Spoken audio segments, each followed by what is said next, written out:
Hello, and thank you for clicking on this Destiny 2 video. In this video, I'm going to be showing you a very strong, yet most importantly, very fun solo hunter build to play. This build is going to give us constant supers, constant ability regen, constant radiance, and good survivability. To begin with, I'm going to be showing you the exotic class item we are using, and then some gameplay loot, and then the rest of the build. Now for the exotic class item we are using Shards of Galanor. This is going to give us a portion of our super back whenever we get a kill with our melee or powered melee ability. While also, when we use our super, we are also going to get 50% of our super energy back. Pairing these two together, we are going to get our super back every 6 kills. Now to show you the gameplay loop, it's very simple. We are just free to use our super whenever we feel like it. So for example, we have a load of yellow bar combatants in front of us. We are going to use our super. It's going to regen 50% of it back. And then we just have to get some kills to get it back using our powered melee. There's 1, there's 2, and as you can see, our super bar in the bottom left is just going up massively. And after 6 kills, we've got our super energy already back, meaning we can then use it again and repeat the cycle continuously. It's also good against bosses who also have adds around them. For example, if we have a boss, we feel free to use our super on them. We've got 50% of our super back. We can then kill 6 adds around the boss, use it again, and so on and so on. So this build is very strong for not also dealing damage to bosses, but also clearing out a room of strong enemies. Now for the subclass, we are using a solar subclass as it's a solar pure build, and we are using Blade Barrage. For our abilities, we are going to use Gambler's Dodge. Just on the off case we do miss our powered melee attack, we can just fully refund it using our class ability. Now for our melee, we are using Knife Trick. This is personally the best solar melee in the game for Hunter, and it's also easy to use, deals a lot of damage as well. For our grenade, we are using the Healing Grenade. This can be personal preference. If you would like to use a damage grenade, you can. I personally like Healing Grenade as it also helps in the later game content. In terms of aspects, the first one is On Your Mark. This is personally just for the free fragment slots, and also we do get some benefits from when we have to use our solar weapon from time to time with this build. For our other aspect, this is the most important one. This is going to buff our Blade Barrage so it launches more projectiles. And it also, while radiant, final blows with our equipped throwing knife will fully refund our melee energy. So this makes it so that when we do get kills, we get our knife trick straight back. In terms of our fragments, the first one is Ember of Sindering. Our class ability recharges faster when we scorch targets. We are going to be scorching a lot of targets as our knife trick does still scorch. And also we are going to be focusing on our class ability rather than our melee regen time, because if we use our class ability we are going to get our melee back anyway.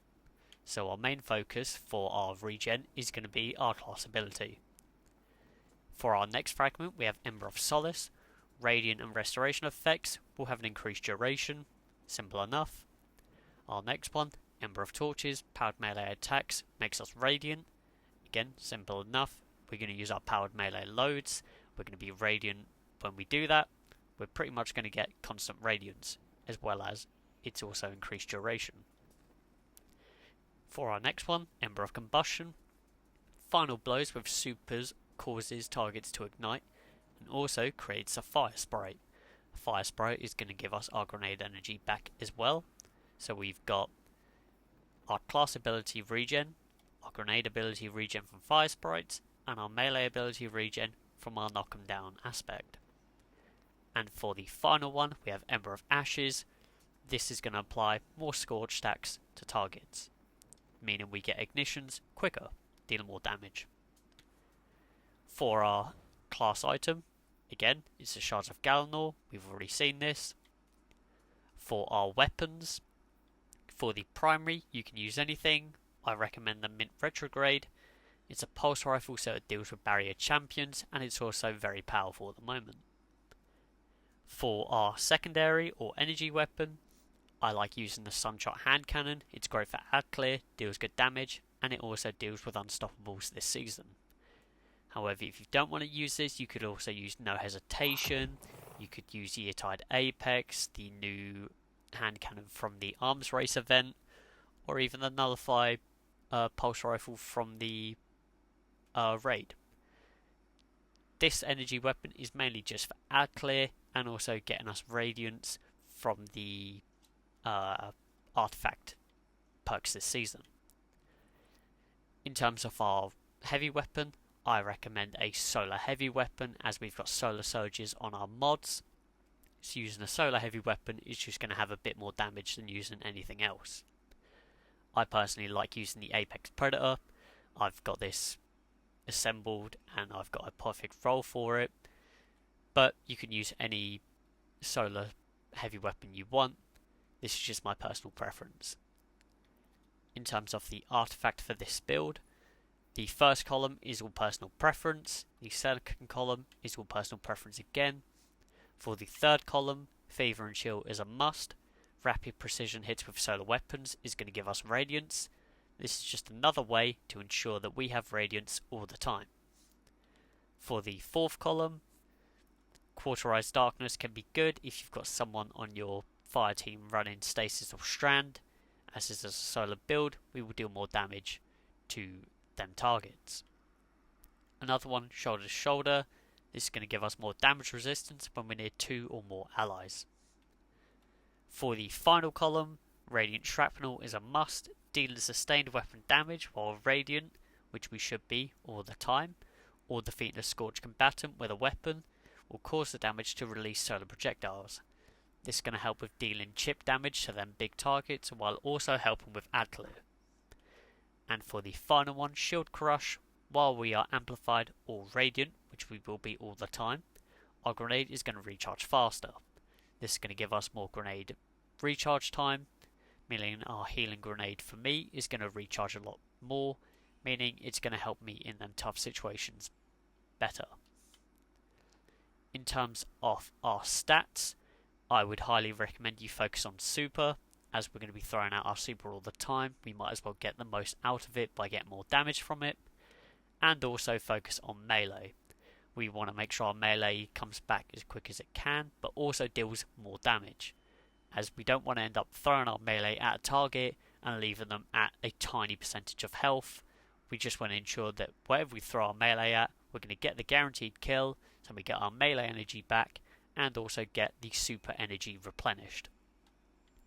For another stat, I would highly recommend getting class as high as you can, but focus on super and melee, and then just try and get class sort of up to 70 and above.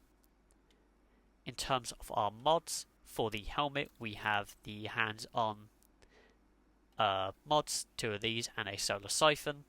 Solar siphon, we're going to get orbs because it's a solar build. Hands-on is the important one. We're going to gain bonus super energy on our melee kills. So not only are we getting super energy on melee kills from our mods, but also from our exotic class item. For our arms, I like to use our powered melee final blows to give orbs of power. We're going to get our class ability quicker when we use a powered melee attack. This is important because if we get our melee, it's just going to bounce out. We get our melee from using our class ability, and we get our class ability from using our melee ability. They're going to sort of go hand in hand. And the final one is just causing damage with a grenade, or powered melee attack is going to give our grenade back as well. We're going to have our powered melee all the time. We might as well get all the benefits we can. For the chest piece, this is just damage resistances. Put what you want on here. For the legs, I like to use a solar weapon surge. This is going to help our solar weapons deal a bit more damage. For the other two, I like reduce your class ability cooldown. Again, our class ability will give our melee ability back. Let's just make sure we have our class ability whenever we need it. And then this is going to help with survivability. We're going to get health each time we pick up an overpower as well. And then for the class item, automatically collect nearby orbs of power when we use our class ability. Just going to help collect those orbs of power, and we should be using our class ability a fair bit. And then we've also got utility kickstart and also bomber as well.